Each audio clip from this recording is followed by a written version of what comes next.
It's the last Wednesday of February. It's the 23rd day of February. I'm in London despite the fact I have San Francisco Bay Bridge behind me.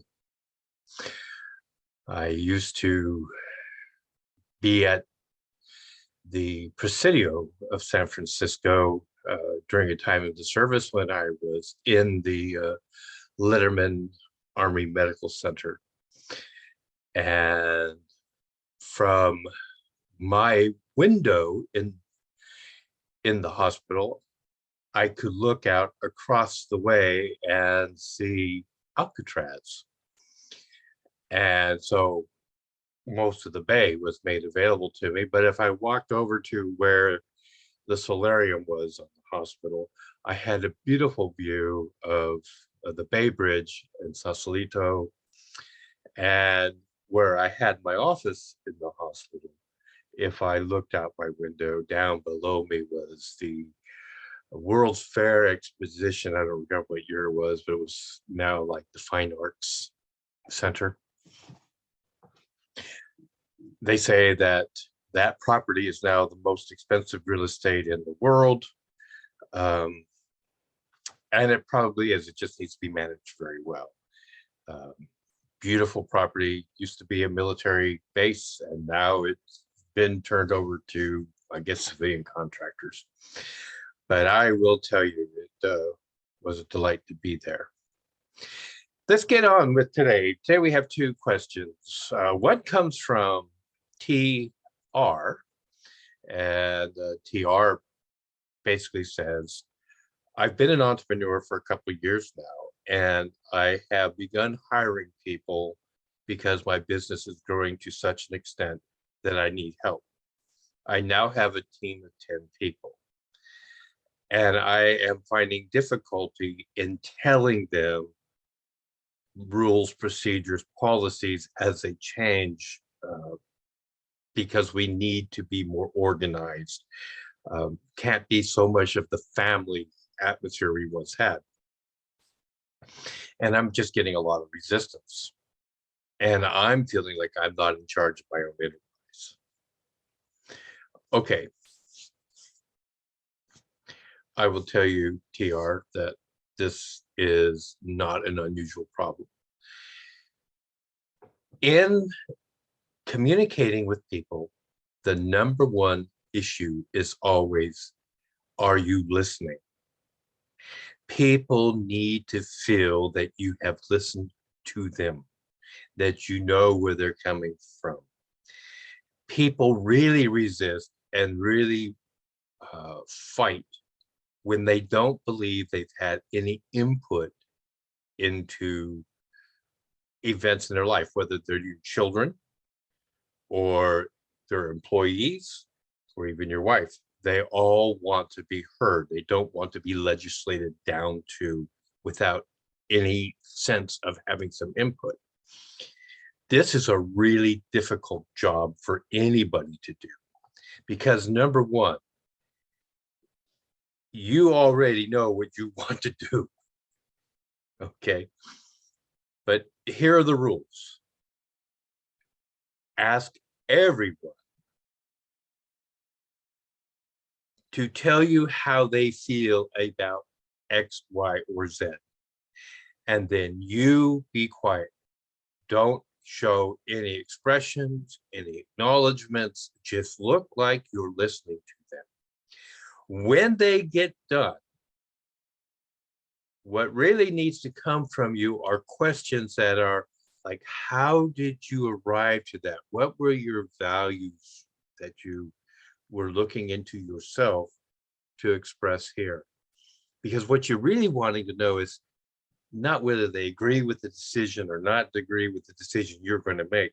You want to see how they came to their decision. What is their thinking? But do not do this thing like when you agree, go, and when you don't do any of that. Just stay focused, no expressions. If you've got 10 people, you're going to have to do that 10 times in a row. And you must have a commandment to yourself that you will not express what it is that you want to say until everybody's had a chance to speak and be heard. And the best way that you can make sure that people speak and are heard is if you can go back and tell them, just paraphrase, this is what you've told me. This is where you believe that how you fit in it internally to that picture of your expression. I want to thank you very much for being honest and for your candor. And you need to do that with everybody, and it needs to come out sincere, not some kind of written phrase. But I really appreciate your honesty and your candor. Thank you very much. I think I understand. Do I appear to understand to you that I understand where you're coming from? And you get all those yes. So what you're getting is you're getting buy-in that everybody knows that they've been listened to. And then when it's time for you to speak, you can again just sit there and say, well, this is what I've heard you all, and I appreciate what you say, but I believe the company really needs X. And this is how I wish to implement X. And I really need your support to make X work for this company. And just leave it there. You may hear sarcasm from them. You may hear an ad hominem attack, where maybe they're naming you or they're naming somebody, as not cooperating, being a part of the problem, whatever. That's good information, but do not take anything personally. This is where most, especially service businesses, fail, because when somebody raises their voice or they become sarcastic or maybe they don't use the most appropriate language, many organizations say, I don't have to put up with that. I'm not going to listen to that. I'm hanging up. You really should express yourself, or you say, I would prefer you not speak that way. We have a policy here against language threats, whatever. But hold back until after they've heard. And that could be your feedback to them. I was willing to listen to this, but today you raised your voice, you used profanity, and there were times you attempted to be intimidating to me. And those are not acceptable behaviors. But I just want you to acknowledge that, I've heard it all. I heard everything you had to say. Okay, great. I'm going to ask you not to repeat those behaviors, not today or in the future, because they're not acceptable and we just don't have those here. But move on.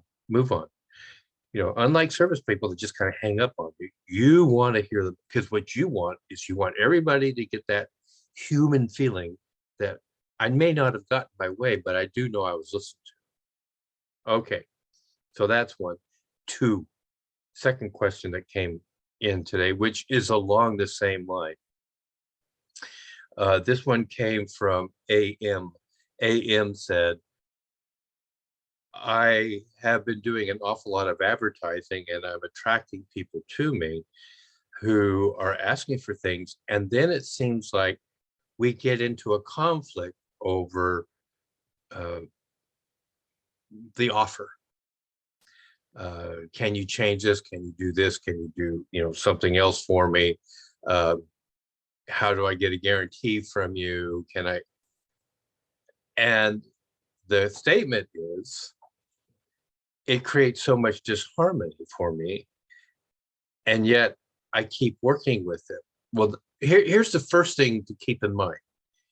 This is probably not your avatar. Your avatar is not arguing with you about the product. Your avatar is not asking for some kind of a special one-off offer for them. Your avatar is somebody who hopefully you've written down or you have identified is in need of what you're offering, likes what you're offering, and wants to come on board. And their questions are for them not to argue or not to listen to what you're saying, but for them to uh,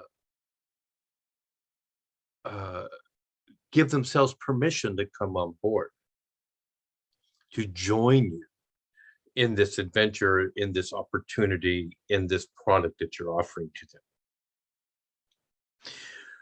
If you have somebody who wants to argue with you, who the best move you can make is to go silent and listen to them, watch them.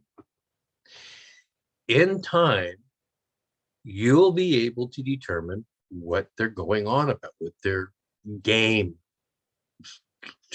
might be. You will get an impression that will make it very clear to yourself of whether this person is just somebody to kind of cut off, let go, or they are indeed somebody who is just trying to give themselves permission to come on board. I always keep in mind Earl Nightingale's little phrase about a person who's argued against their will remain of the same opinion still. And that's true. I don't know how many times people buy products where they have felt from an outside force that they should get. They're never going to be happy with the product, no matter how well it meets their needs, because it wasn't their decision. And eventually, they will either come back to you at the end of the warranty period or the guarantee period and ask you for their money back. And then they will tell other people that that product just wasn't really working for them, even though it may have been the perfect product for them. So don't argue. Don't argue with them to buy the product. You know, it seems like you have some questions. I'm happy to answer your questions, but I'm not here to argue with you about buying the product or not. There's a lot of people out there in the world, millions, that when they understand what I have, they want to buy it. And there's no debate. It's just me allying with them to get them there. Those are the attitudes you got to keep. Those are the attitudes to maintain. It's how we win. Ladies and gentlemen, if you like what we talked about in Gold Nugget Nation, please be sure you subscribe. Please share it with other people. I'm happy for others to listen to these golden nuggets that I have picked up along the way. And I hope for TR and AM that those answers were insightful for you. And again, I welcome all answers to the group. Thank you so much, or all questions to the group. I'm happy to give a shot at answering it with the best of my knowledge. Thank you so much. Have a great week. Go out and win.